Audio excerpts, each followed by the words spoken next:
just past 11:15, so I think we should get started. Okay. Just like to say good morning to everyone. My name's Lawrence Martz. I'm a member of the Global Water Futures Strategic Management Committee, and I want to welcome you all to the Our Waters session. We're participating today from the traditional territories of Indigenous peoples across the continent. Here in Saskatoon, we're meeting on Treaty 6 territory and the homeland of the Métis, and we pay our respects to the First Nations and Métis ancestors of this place and reaffirm our relationship with one another. Now, a key objective of GWF is to co-develop research with Indigenous people and communities. 6 research projects have been co-developed specifically to bring traditional knowledge into issues of water governance, water security, climate change, and ecosystem health. This Our Water session presents a set of videos and panel discussions to share and learn about several water bodies, the communities around them, and the issues that they face through the eyes of Indigenous youth, elders, and community members. We will learn about their relationship with water and about how this relationship colors research, planning, and management. This Our Water session, I hope this isn't too confusing, is split between 3 virtual rooms. This one that looks at the Grand River, another one for the Saskatchewan River Delta that opens at 12:15, and yet another which is open now and looks at Redbury Lake. Now, we have a pretty limited time available to us here, so I'm just going to mention a couple of housekeeping items and then we'll get going. So both sessions will be recorded and available for later viewing. I should say all sessions. Participants are invited to submit questions to the presenters and panelists using the chat function, which you can find under the More icon at the top right corner of your screen. All participants are asked to abide by the code of conduct posted on the homepage of the conference. And essentially, this asks us to treat all participants with dignity and respect. I don't want to interrupt the discussion, but we'll remind everyone at 12:15 that we will be shifting to the Saskatchewan River Delta session. Now, given that, I think we want to jump right in. And our first presentation today is on the Grand River and the Six Nations Research Group. The coordinator for this session is Don Martin Hill of the Mohawk Wolf Clan and the Paul R. McPherson Chair in Indigenous Studies at McMaster University. Don is a core member of the Global Water Futures team and has been a strong advocate for Indigenous voices in water research. Now I'd like to welcome Dawn and ask her to introduce herself and her team. So Dawn, over to you. Hi, I'm not sure if you can see me. There you are. So Colin is our project manager for Oneiganos. Now we have 3 projects from 6 nations along the Grand River, and the community kindly renamed it Oneiganos, and Denise is going to explain that with us. I have gathered the community researchers, and I want to thank GWF once again for providing this platform, which I think is essential for Indigenous voices and ways of knowing, governance, and the material we've been developing is not only for 6 nations of the Grand River, but allowing us to link up with other Indigenous groups and looking at best practices across the globe and trying to emulate those things at 6 nations. So the panel we have together are people that from 6 nations that, and Nindy, who's kindly joined us on the governance, but worked closely and been in the community numerous times because it's incredibly important for student, but actual linguist, language, incredible digital storyteller, Denise McQueen, who's showing us how to do digital stories properly. Sarah Smith is filling in for Lori Davis-Hill, who's away on bereavement, but she is the epidemiologist from 6 Nations. Makasha Lookinghorse has been with us from the very beginning, 2018, and is the youth coordinator for Oneganos and doing incredible things she'll be talking about. And we're lucky to have Chris Martin join our team. He's with the Six Nations STEAM Academy, but he's doing our mapping and working on capacity development with youth. And of course, Nindy, who has been helping us with governance, helping us get to the United Nations and elevating the voice of many of the people you're going to hear from today. So since we are limited in time, I'm going to go ahead and start with Denise McQueen. Now, Don. Hello, everybody. My name is Gahandioha Denise McQueen. I'm Mohawk Turtle Clan from Six Nations.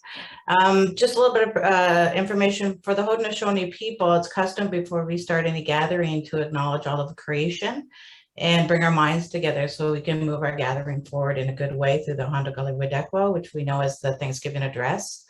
I created a digital story as a representation of the Thanksgiving address, and it's a crucial component when doing community research because digital stories allow for Indigenous people to re-story their history and their culture and their traditions. So I created this digital story along with Deha Hande Frank Miller, who is also Mohawk Turtle Clan from Six Nations, and he is a fluent Mohawk speaker and he's dedicated to revitalizing the Mohawk language. So we'll play the digital story for you, and I hope you enjoy it.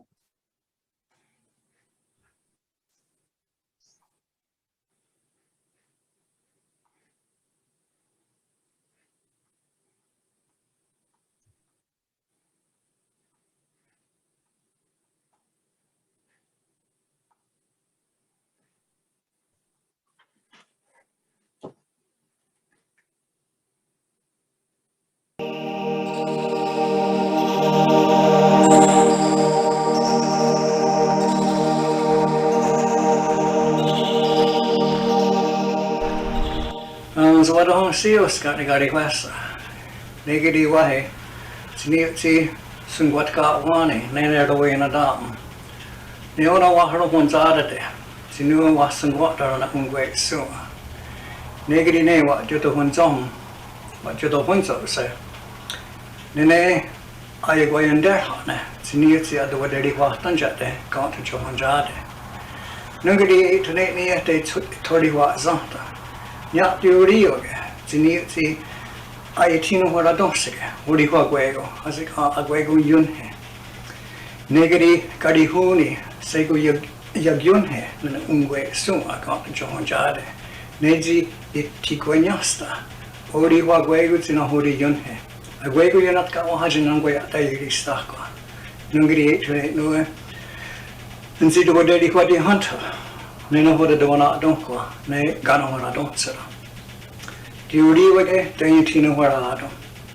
Jujirata agwego tino hore gayen dajes ne gato johonjade. Kahni kadunyo agwego na hore eto gundidero. Awange. Ne oni ohonjage agwego na hore yuduni agwego royento. Agwego na gundirio agwego na zita agua wasugo donya ohonjage. Negeri ne, etune no agwego watiti no hora donyo. So oyere titkarung hiade. Ne radiwano dajes, kaire ni kawerage, iti sota asanta neka wani tarajes, tsidawati roska nagete kodo swateda. Negeri ne oni ne yujisto kodonya tinui kwayaganto. Negeri eto oni watiti no hora donyo. Dahno te yung kiardo, and you tiri wat nega se, nene ayung kiata nostade, got to chop on jade. Sa uyero ne sungoya tizu, rauha oni, ziniuti te hori kanyo, chop on jade, ne oni zit karohiade, and ngoya te yirista qua, te tsiduano horado. Te eto gadinyo doge, nenangwa nigura. Dogo tena na hodi tagaderi hok ta se izgiwai zwaya dat song zwatka wana gana horado tsara ta itone gawana tana ona eta. So it's important to note that creating digital stories aligns with Haudenosaunee philosophy and our ways of being. when it comes to organic intergenerational knowledge transfer through our own oral storytelling. So being able to highlight language and culture in a digital format allows for not only documentation, but knowledge transfer in a way that resonates really well with the youth today. So with that, I'll pass it on to Makasha Looking Horse. Hi everybody, Sego Sorguego, Makashi Yats, Ginegahagani Wagahundore, Wakatuhuni, Six Nations Nidawageno. I am Makashi Looking Horse and I'm the youth coordinator for the Oneganos Waters Life Research Project. And I have been on the team since 2018. So since it started and I've seen it take shape, forms and change. Because of the different things that we found out. And so I, as like the youth coordinator, I got to work with the youth a lot and have been working with the team since 2018 and the science, and I've been also working with the science teams. And we start working with the youth and I learned that they had real worries about climate change and that we needed to focus on that. And I learned this through all of the things that we did with them since like 3 years ago. So we had a Youth Rise events. We had we went on a 2-row paddle for one week. We went to the Smithsonian and when we just got really close with the community's youth and they really had huge worries. And so I got to film them and they also, for this film called Ecological Grief. And so for this, I got to film Norma, who's a faith keeper from Six Nations, and she's a water protector. And I got to also video Cody and Carrie, and they have huge worries about our water, and they also want to protect and restore our waterways. And so this is a little clip of them talking. A long time ago, when I was just a kid, we used to swim in a river, and it was always fun, and just families would come and we would go swimming. We had a swing, a rope that hung from a tree, and we'd be swinging off of there and fall into the water. And we always had a great time, and it was just sort of our fun place to be. But nowadays, I wouldn't want my family to be swimming in that river because it's so polluted, and like we don't even know what's in the river. So, you know, there's many chemicals and all kinds of pollutants that come from the factories from further upriver. And you know, and nobody seems to care anymore about you know, the sacredness of water. Water to us was, you know, it's a cleanser, and you know, we used to wash our clothes in that water, and you know, and we actually drew water from one of the tributaries from the river, and we used that to drink from. And that was probably when I was about 16, so maybe about 40 years ago. And you know, we used to always go, even in the winter time. We would draw water from the creeks there and use it for our household. It had many uses for us. So now it's used a lot for recreation, just boats, and you know, a tour boat goes through here, and you know, it's they talk a little bit about the history of Six Nations, but it's not the real truth, and it's not really talking about the gifts of the river, the water, or even the shorelines. And you know, and as well as the land and you know, the importance of water. So water is, you know, it's a life giver. It's just like water that runs through our veins, and that water is the veins of, you know, runs through the water of our mother. And our animals feed from it. Like, it was so plentiful. Like, we used to have muskrats that people would go trapping into the river to hunt muskrats, and there were beavers, you know, many different kinds of birds like herons used to come to the river. You know, there were eagles around. So they all, you know, they all used the river to gather their food. All my life I've lived by this river and I've never been swimming in it. Like I've been on it. I've had my feet in it, but I've never been in swimming in her, and really enjoyed, I guess, and really benefited from her medicine that she has to offer. And that's like, yeah, that's really sad. It makes me also very sad too that what's it gonna be, what kind of state is it gonna be in like 10 years from now, even, that my children will never be able to swim in this water.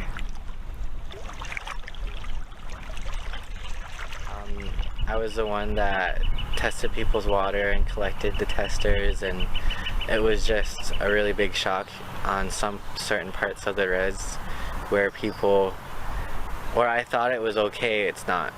And it's just parts of our res, but pretty soon it's going to be all of our res. It was just eye-opening to work with the Oneganos and see how much of our water is actually polluted, way more vastly than I ever thought. And this was our drinking water at some point. Now it's not. Now none of our elders that used to drink out of it touch it. And it's just sad to see, as an Ongwehoe person inheriting this water, it's just sad to see that our elders would rather drink bottled water than our water out of the river. It felt like that right was taken away from us to take the first sip of the river and really be at home with our home and be one with the water, be one with the land.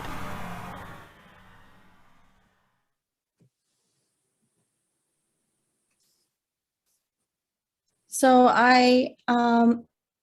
so they have huge worries, and I wanted to do something so I also got empowered by that and learned that, and I also learned that Nestle was taking 3.6 million liters of aquifer water, and that our water is extremely polluted, and so is our Grand River. And I had a climate change awareness, and I have a show, and also went after Nestle before taking our future generations' water. And we just really need to uplift our Indigenous youth, to give them the tools to feel like they have power to take on these big companies like Nestle and do whatever they want to do to fight climate change. And I think that's all I have time for. I think that went really fast, and I think, yeah. So I hope that's good. I don't know what my time is. Thank you so much. And we'll go after Nindy. Nindy's next. Thank you, Makasha, and good evening from Belgium, everyone. Nidhi Naga Bartla. I work with United Nations University and also associate with McMaster University. I have been very privileged to be a part of this project right from the onset, to work with community, Dawn, and the team members. I just want to make 3 quick points, talking to the global governance and how Indigenous resource governance is placed in that. Point 1, on the coordination by UN agency on Economic and Social Affairs, UNDESA, has been coordinating the Indigenous Permanent Forum for Indigenous People, recently concluded the 21st session from last week of April to first week of May of 2022, highlighting the human rights principles, the free and prior informed consent, and links with SDGs, in particular SDGs that link with land, water, and other resources that are pretty much integral to Indigenous identity. My second point is that we have in place another strong tool, UNDRIP, the United Nations Declaration for Indigenous People, that in several articles talk about renegotiating, reinstating, and reaffirming that the nation states take into consideration and the appropriateness of deep connections of Indigenous people with resources like land and water. In that context, my third and the last point is the synthesis that we develop collectively on focusing on water and women. So the gender interconnections and intersections in this context. And in that respect, I'll quote 2 lines from that chapter based on the synthesis of UNHRO, the Human Rights Office. It says, addressing the cumulative impact of environmental degradation, including aspects of water pollution, resource governance, and similar affairs, should be informed by an understanding of deep connections of Indigenous people with their land and water.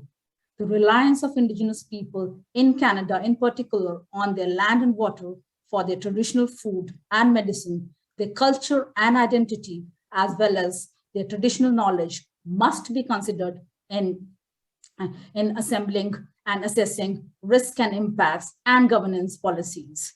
So in a nutshell, in summary, there are tools that are facilitating and holding promise to fill gaps and address needs, and making sure that Indigenous resource governance is inclusive and is participatory and fixes well with the jurisdictions, the legislations, and the norms of the state. Thank you, and over. Thank you, Nindi. We just have a clip of that. So we have a clip of the UNESCO addressing that issue.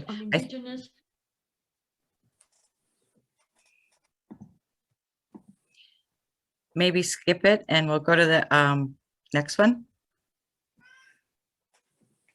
We're okay for time, Dawn. I can play it. Okay. We also need to cooperate on Indigenous and water equity issues with a focus on gender. And we believe that the University of Saskatchewan and the Government of Canada has important insight to offer in this particular domain, but the capacity building and training will allow for wider participation across a global audience. But we also need to promote knowledge synthesis and dissemination, technical publications, policy briefs, white papers, and public outreach.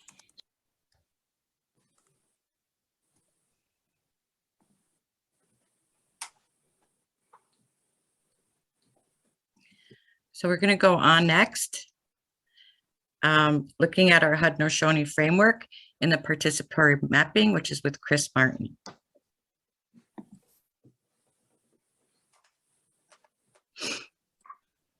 Yeah, Sego Sewagwego, everybody. Chris Martin, Ni'i Yungets. My name's Chris Martin from Six Nations of the Grand River, and I'm the community mapping facilitator for the Oniganos project. In this role, I'm responsible for documenting and archiving Haudenosaunee place-based knowledge using a geo-storytelling mapping application called Terra Stories. The work we've been able to do and produce so far for community research projects has been absolutely inspiring. None of this would have been possible without an incredible team here at Oniganos, incredible staff at Six Nations Polytechnic and University of Waterloo, and wouldn't be possible, of course, without our students at the schools. I would like to introduce some of the Six Nations Polytechnic STEAM Academy students who worked incredibly hard on 2 different research projects. And we have a short little video of them describing the projects.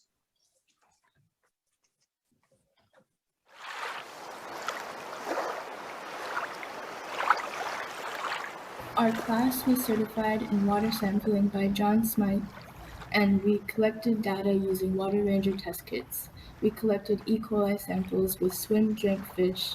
We engaged in tree identification and soil sampling with Dugan and Associates, with which we filled out with Survey 123.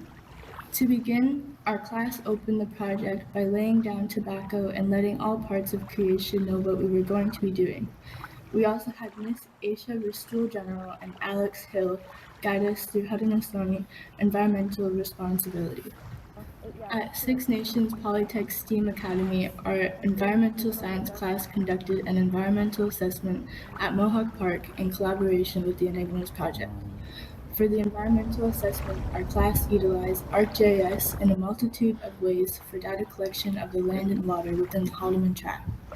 The collaborations and data collected were then able to be displayed through the mapping feature in ArcGIS. With Oneganos's help, our class was able to label our maps with the Haudenosaunee languages, pictures, and data. We then took all our information and created story maps to present our project findings.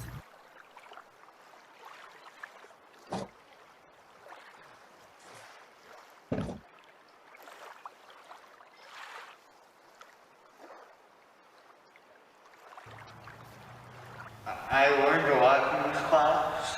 I'm very grateful for the opportunity that I got. I also learned a lot from this class, but the most part I learned was learning about different types of trees and how many different maple trees there are. At Six Nations Polytechnic STEAM Academy, we utilized a mapping software called TerraStories. TerraStories is a geo-storytelling application built to map and highlight Indigenous and local community knowledge. TerraStories was accessible to us through the Oneganos project. Community members can add places and stories through a user-friendly interface. We use TerraStories to map Indigenous species of the Grand River watershed. Our base map had a layer of the Haldeman Deed of 1784, which is a tract of land to the Six Nations that follows the Grand River. Our mission was to fill the map with Indigenous species research conducted by the University of Waterloo's Global Engagement/Arts 490 students in their Water in the Worlds course.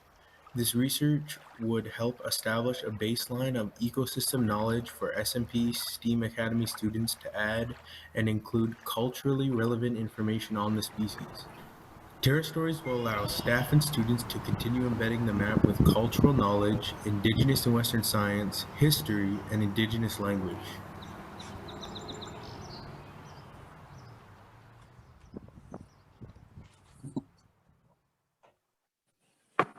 So yeah, just incredible work that they've been doing. We can move over to the other video too.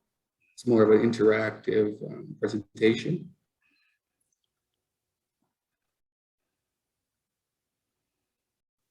Yeah, so through these collaborative research projects, Oneganos and McMaster University were able to provide students in environmental science class with certificates of completion for their work at the Mohawk Lake Environmental Assessment.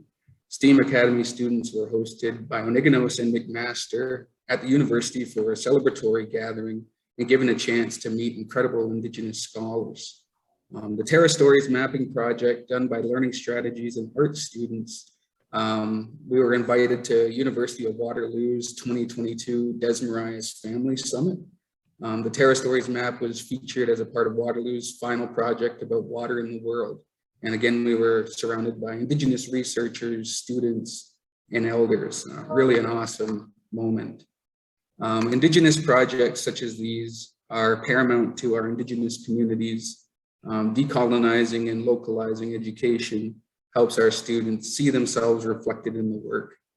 It makes it meaningful, it makes it engaging, and it creates powerful opportunities for our youth. I've been so honored to be part of both Oneganos and Six Nations Polytechnic. As the mapping facilitator for Oneganos, I am responsible for helping to document and archive historical Haudenosaunee stories and cultural knowledge.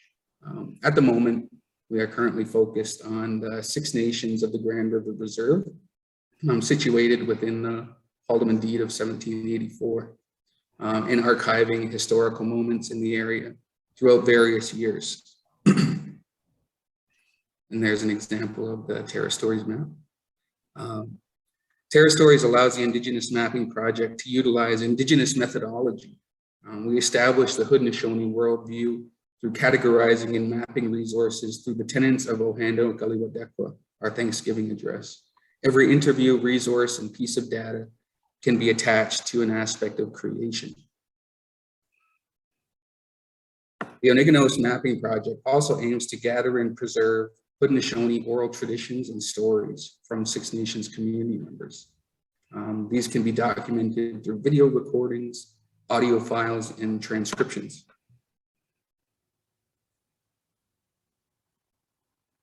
The map also supports our language revitalization efforts. We are currently labeling the areas with Mohawk and Cayuga place names. All the Six Nation languages will be able to be embedded into the map. And I really can't wait for that, all those to be together. The Indigenous Mapping Project upholds and validates local community and cultural knowledge. It provides community members a platform to share their knowledge and preserve our history. It gives students an opportunity to learn through a new and emerging digital format. Empowering youth with these kinds of projects and technology gives them an opportunity to learn the history of their lands, to be a part of nature, to nurture their good minds, and to reclaim their identity. And that's all for my presentation. And we'll pass that off to Sarah. Yeah.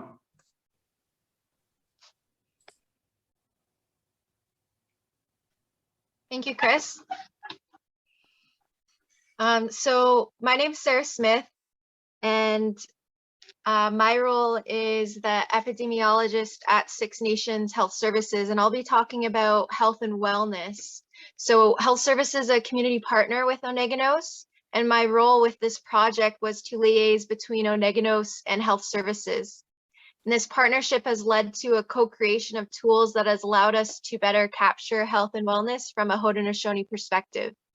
And this close partnership throughout ensures the research reflects community needs and that the tools and findings are more streamlined when trying to move from research to practice within the community. So a lot of research has been done within the community looking at various health conditions and factors associated with those conditions. But previous projects did not investigate how lack of access to water or disconnection relates to health outcomes that may be seen in the community. So as you've heard from the other presenters, water isn't just a resource, but it's been spoke about being used with intention, and these meaningful interactions between water and our people, thinking about it as a gift in medicine. If you think about if that's taken away or if you're disconnected from that, how that might impact health. So that's why it's important when we're looking at these health outcomes to look at it from a holistic perspective. So as you can see here, we have the holistic health assessment that was developed through Oneganos, and that included water testing, so measuring water quality, as well as a health and water use survey to look at how community is using their water, water access, and how that impacts health and well-being. And also climate change and flood mapping, so being proactive and looking ahead to the future state, considering the next generations. And lastly, ecological assessment. So if our environment isn't healthy, that impacts the health of our people as well. So there were two main groups that were looked at. Number one is community as a whole and how water access impacts health, as well as how community is using their water. And number two, water and maternal health. So how does water access impact our mothers and our grandmothers? So some survey data was found. So a survey was done by Sarah Dugnan, who is a PhD student, and she worked with Six Nations Health Services to develop this survey tool. What was found was that households that had lower access to water were more likely to report at least one resident in that household having a mental health condition. And of the 226 individuals captured in the survey data, 85 or 37% were reported to have at least one health condition. The most reported mental health conditions were anxiety and depression, and other mental health conditions reported included bipolar disorder and post-traumatic stress disorder. And another aspect was the maternal health. So that was done in partnership with another PhD student, Afroza Sultana, and our birthing center at Six Nations. So mothers and grandmothers were interviewed, and through these interviews, they found that over half of moms surveyed experienced anxiety and depression due to water insecurity. And when speaking with the grandmothers, 30% of grandmothers reported talking to water and water talking back to them. So highlighting that relationship and that deep connection with water. One grandmother reported an experience she had when she lost her granddaughter.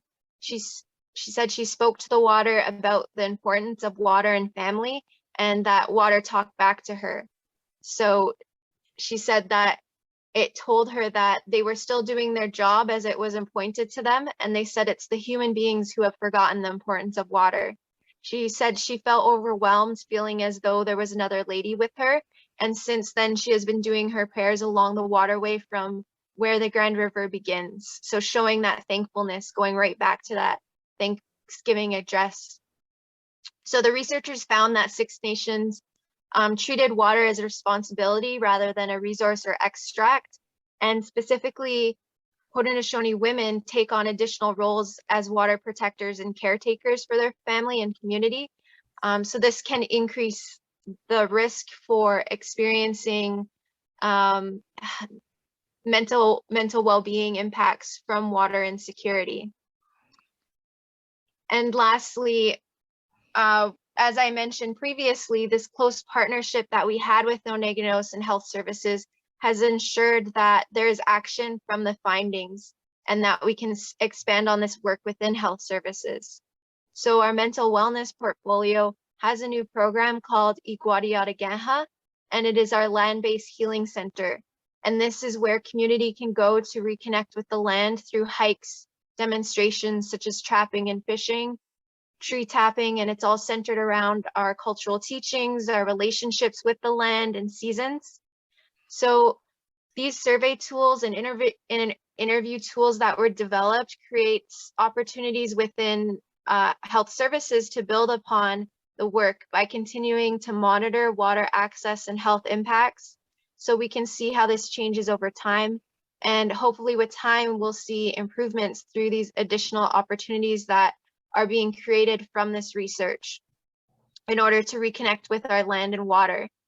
So lastly, knowledge mobilization is critical to continue to build from these findings and increase awareness of how water is so interconnected with community health. And with that, I'm going to pass it on to Dawn, who's going to speak more about knowledge mobilization. Thank you. I'm not sure why my camera isn't working or if you can see me, but it looks like it's blank on my end. As you can see, the community controls this project. Not only do they shape it, inform it, design it from ground up, but they also are acting on the findings that our research team gives them to mitigate the impacts of water insecurity. And part of that is largely due, as Makasha mentioned, to the COVID response that Onegino's had, because a lot of our work is around actionable scientific findings and not just delivering information and then leaving, but finding ways to solve these issues. When we started Let's Talk Water, that Makasha is the host of, we had over 30 episodes. It won awards.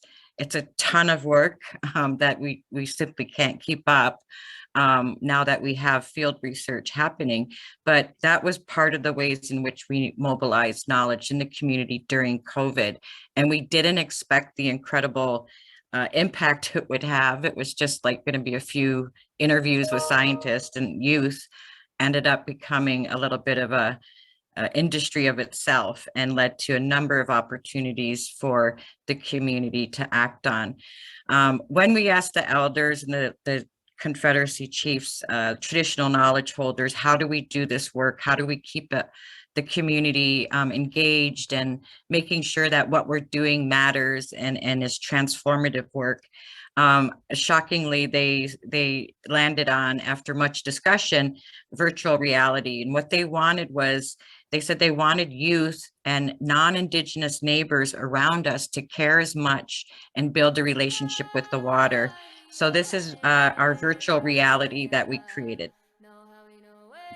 It's a component of it, just a small snippets to see. And the ultimate goal is to help people understand the Thanksgiving address, the Ganyo Hanyo, which is said every day in our schools. It's a part of our everyday life. It's not just something we do without action.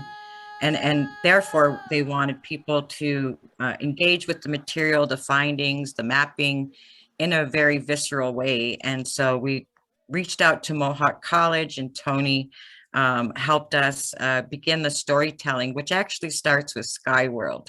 And I just listened to the Maori plenary speaker, and the Maori too start with the Sky World. And I know that may not be the linear order of Western approaches to knowledge production, but for us, it's incredibly important to understand. So here's just a small snippet of our Sky story that helps us understand why we care so deeply and are so deeply connected to water, and why it hurts when the water isn't doing well. We don't do well. So the icon at the bottom, you're seeing what she's seeing. As she was falling, the lacrosse player came to break her fall. After leaving Skyworld, he transformed into a meteor. He picked her up and carried her down to the Earth's upper atmosphere.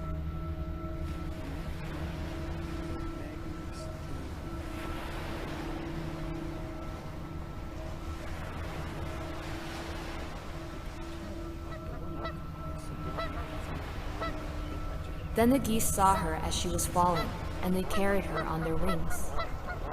It was the great turtle that came to the surface and said to the geese, "On my shell you will place her."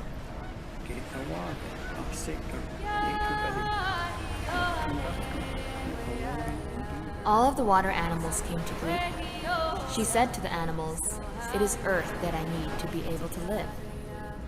The beaver volunteered to dive and bring up some earth, and he failed.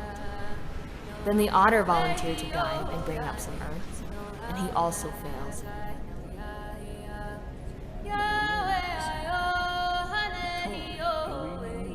It was the muskrat that succeeded in bringing up the earth in his paw for her. As she shuffles on the back of the great turtle, the earth expands rapidly.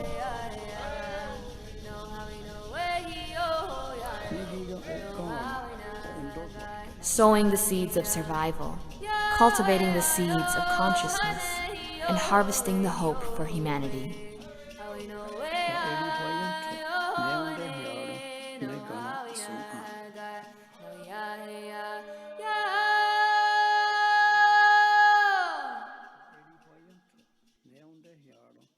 So that was done in collaboration with knowledge holders, particularly Frank Miller, Houdini's Makasha, and clan mother Louise McDonald, and then students from Mohawk College. It's going to have a gaming aspect, and the gaming aspect is learning. They'll go into different portals, they'll go into different time periods, and the more that they learn about the data that we found with our water traveling down the Grand River, and they're really traveling through time, they're going to be, we have this thing called Arenda from Sky World, which is your power. And we wanted to empower youth. We don't want to depress them with, the future, which is the last phase of the VR creation. So we have wampum belts, we have digital stories embedded, we'll have the mapping embedded, and they'll be able to learn what the water quality was, what the water quality is, how to use a sensor, how to determine the health of the water. So water testing, they'll be learning these things and they'll be collecting power. And if they collect a lot of power and make good decisions, they'll have a different pathway to the future, which will be better and our water will be healthier.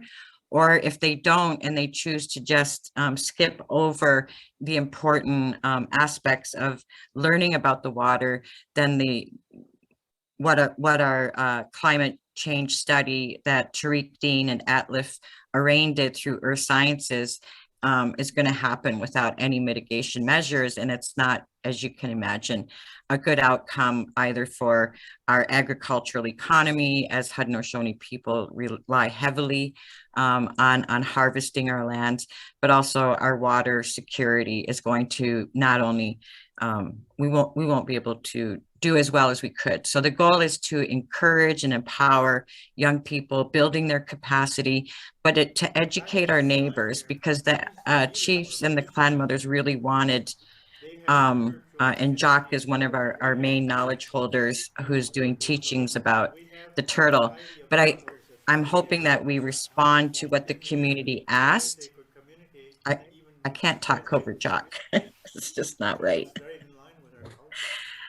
We have actually songs where our ancestors were communicating with the smallest of creatures.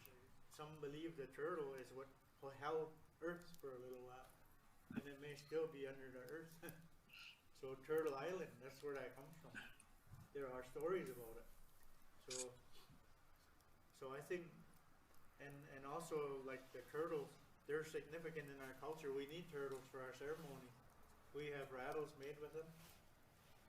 Even sometimes they're part of our ceremonial costume, the smaller rattles and things, right? And we also use them when we're planting. There's another kind of turtle for that song, those seed songs. So the turtle is very significant in our culture.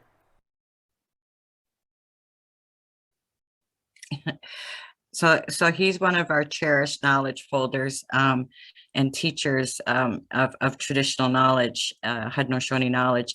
And as you can see, the turtle's integral, and they wanted, and I reached out to Karen Kidd and to test our turtles and our aquatic life, because that was of great concern to them. They believe that if the turtle is doing well, that we will do well. So testing turtles and tagging them and protecting them is as important as testing the river. All these things are equal to each other. We're all in a circle of equality, like a web. Humans are not the center of the universe, and we need to begin changing that paradigm. So I think it's really important to make sure all the data, all the knowledge we're collecting, both traditional, scientific, Haudenosaunee science, needs to be shared, and we need to meet people where they're at. And that happens to be technology, and we're allowed to use our language in ways that's difficult to do anywhere else. So it's really important because most of our philosophical knowledge is held within our language about our water. So I want to thank you for listening to us. We're going to take questions from here, and we're going to entertain and see if there's any, I don't know, Colin, if you can manage the questions, please log on.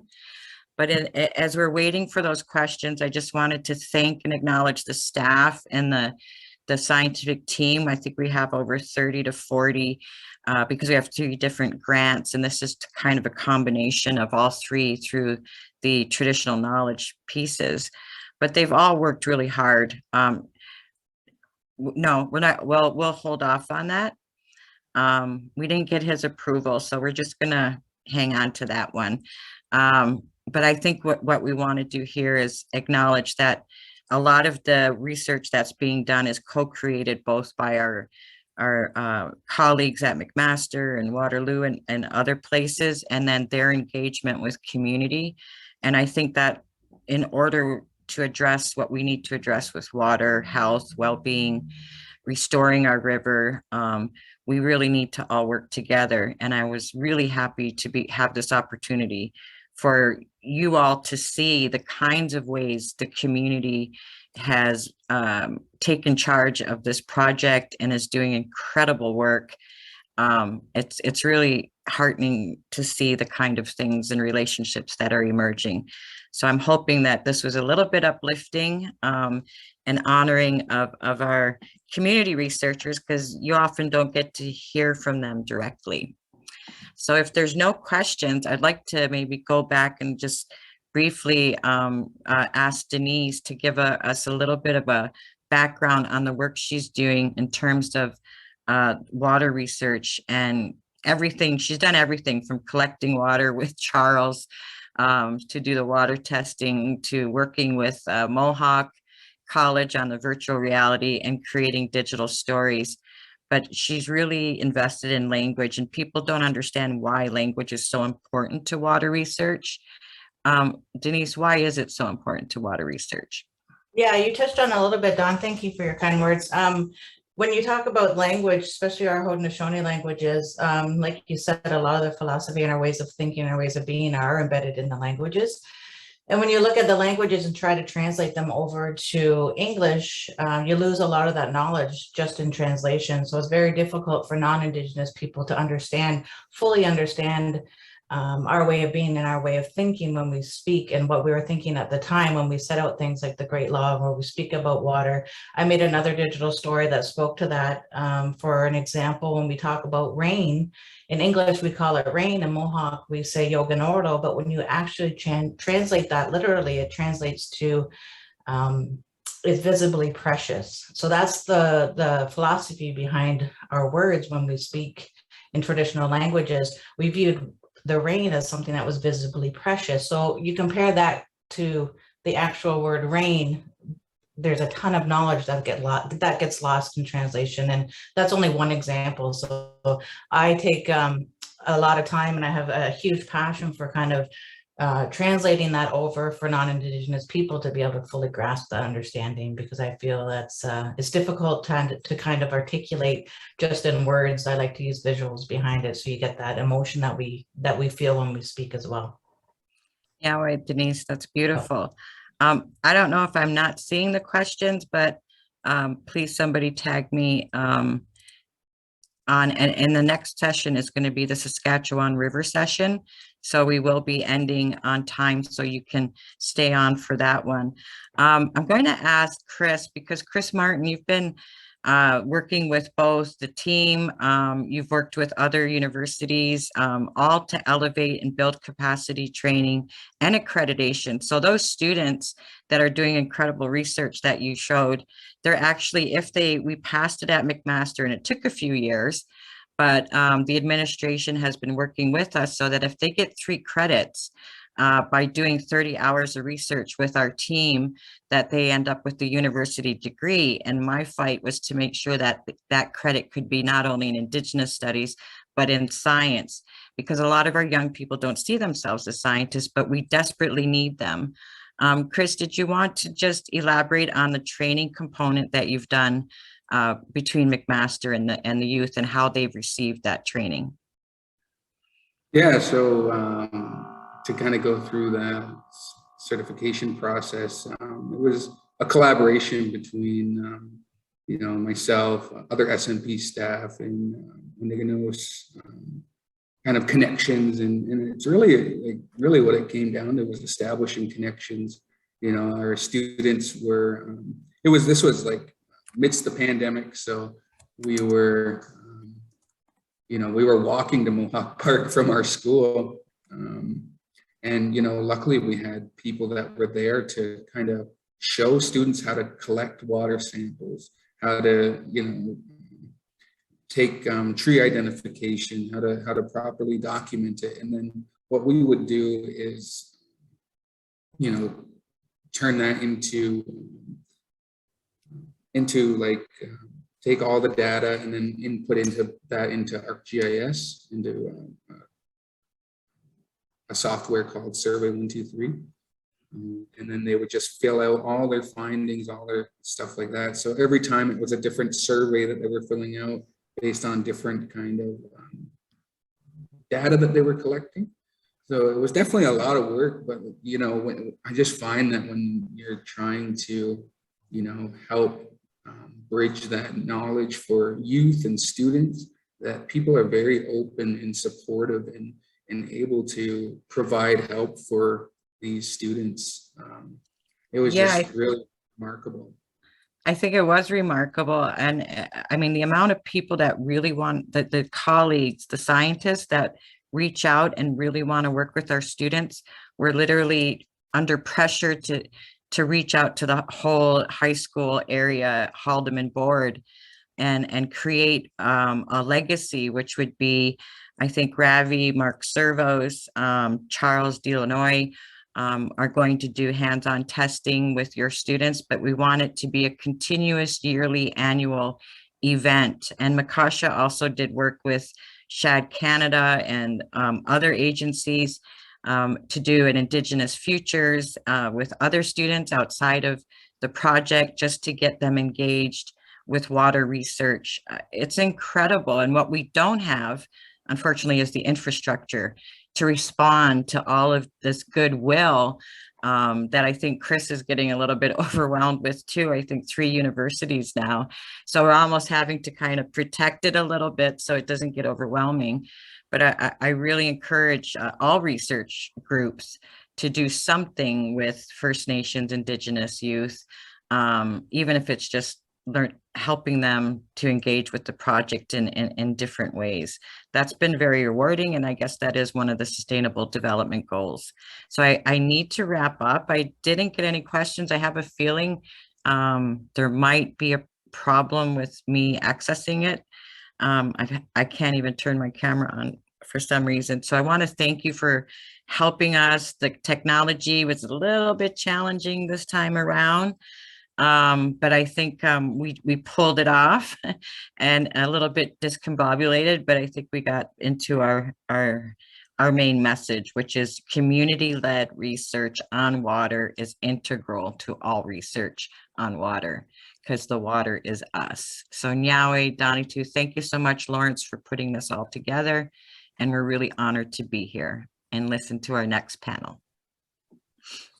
Well, great. Thank you, Dawn, both for the work that you and your team put into organizing this session today. It's been, I think, just terrific to see the level of engagement, especially of young people in these issues around water and bringing traditional knowledge into better understanding problems and finding solutions. Now, just in the interest of time, we're going to move quickly to the second part of our session,